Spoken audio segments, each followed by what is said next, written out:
Assalamu alaikum warahmatullahi wabarakatuh. A'udhu billahi minash shaitani rajim. Bismillahir rahmanir rahim. Alhamdulillahi rabbil alamin. Ar-Rahmanir Rahim. Maliki yawmiddin. Iyyaka na'budu wa iyyaka nasta'in. Ihdina siratal mustaqim. Siratal ladzina an'amta 'alaihim ghayril maghdubi 'alaihim waladdallin. Amin. Que Dieu nous donne la grâce et la paix. Je vous salue. Aujourd'hui, je voulais vous parler un peu sur le mérite du Coran. Le Coran, il est important de le lire parce que ça apaise en même temps. Il y a beaucoup de choses qui vont te mettre dans ton âme et dans ton cœur. Parce que seul le Coran peut être l'éducateur de l'humanité. Ce livre guide, c'est un remède, une guérison, une lumière, un conseiller, un avertisseur qui oriente et menace. Il recommande et indique le chemin à suivre. Il montre la voie, fixe les priorités et définit les buts. Il te corrige lorsque tu te trompes. Il arbitre, il juge, il est convaincant. Et son pouvoir de persuasion est redoutable. Il est un puits de sagesse et de conseil. Après sa lecture, le croyant en sort bouleversé. Il renonce à ses mauvais penchants, élimine ses mauvaises intentions, se repent de ses fautes et redouble dans le bien. Ibn Qada a dit: le Coran vous montre à la fois le mal et le remède. Le mal est le péché et le remède est la demande de pardon. En étant fidèle à ses lois, le Coran finit par s'interposer entre le croyant et le mal. Il le corrige. Le musulman habitué à sa lecture renonce naturellement à ses relations et à ses modes de vie dans lesquels il ne se retrouve pas, pour lesquels il ne se sent pas en lui un mouvement vers le meilleur, un abandon et une ouverture qui s'agrandit et se prolonge.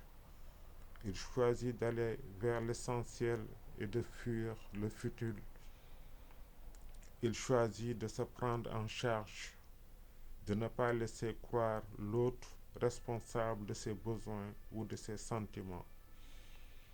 Le Coran lu, aimé, médité et pratiqué rend son lecteur mûr. La maturité née du Coran pousse le croyant à se sentir auteur et responsable de son existence. Il ne demande pas aux autres de le rendre heureux. Il n'accuse pas les autres de ses propres faiblesses et insuffisances. Le Coran forme le croyant qui saisit qu'il ne doit ni dépendre d'autres, ni encombrer le monde de ses plaintes et de ses ambitions. Il apprend la discrétion, accueillir progressivement la sagesse, se forme à la patience et la modestie. Il est heureux au fond de lui-même, il a besoin de personne sauf de son livre. Ne te juge heureux que le jour où toutes tes joies naîtront de toi. Après chaque lecture coranique, il y a la possibilité toujours de commencer, de se tenir droit, sans vaciller et sans fléchir sous la peur, de se frayer un passage au travers des obstacles, des doutes et d'apprivoiser plus de solitude. À chaque lecture, tu as la possibilité de vivre des commencements et des naissances, dans le détruire sans te détruire, sans blesser ou rejeter l'autre, pour accéder à plus de soi-même.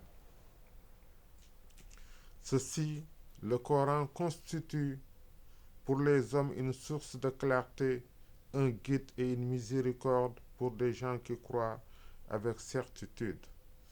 Coran 45, vain. La foi, pour augmenter, a besoin d'être guidée, éclairée, mais aussi bousculée. Elle doit bouillir et pétiller comme le mélange de deux produits chimiques. Elle a besoin de fusionner avec des idées et des principes. Elle a besoin qu'on la délivre des mailles du péché. Pour la renforcer, il faut la polir, la purifier de ses impuretés et de ses vices, la rendre lisse et agréable comme un bois bien verni. Il est nécessaire de la sentir au fond de soi, une foi active et une foi que l'on ressent et qui pétille en nous. Il faut la faire vibrer au son coranique, car à chaque fois que je lis le Coran, je prends conscience de la prison dans laquelle je me suis enfermé de longues heures, de longs mois. Je prends conscience de l'infinie sagesse et bonté que je peux donner ou offrir. Je prends conscience que je peux cesser de maltraiter ma vie, ma foi, que je peux la recréer et entrer dedans le plein pied pour l'augmenter encore et encore. La lecture coranique est essentielle car elle est la seule qui puisse nous rendre authentiques. Elle fait en sorte que nous ne portions jamais l'habit du paraître et que notre être ne soit pas une pure fabrication, ni une mise en scène illusoire. Le Coran est le médicament de l'intérieur. Il ne s'intéresse pas à votre extérieur. Sur le fond de vous-même. Votre cœur et votre âme l'intéressent. C'est avec eux qu'il veut traiter et négocier, car souvent nous tentons de tricher avec nos peurs, nos mauvaises intentions et nos mauvaises actions. On fait le sourd ou le superbe, on essaye par tous les moyens de les tromper et de les oublier et de les rejeter loin dans les ténèbres de nos oublis. Mais elles reviennent, car le nettoyage n'est pas fait. Elles rejaillissent de plus belle et frappent encore plus. C'est ainsi qu'au fond de nous-mêmes reste la peur d'être dominés par elles. Nous sommes alors traqués, bloqués, pleins d'incertitudes sur nos ressources. Il faut prendre le temps de les apprivoiser, de les amadouer et de les analyser. Il est nécessaire de s'intéresser à ses qualités, à ses défauts, même si cette attitude ne nous est pas toujours familière. Le Coran est un miroir.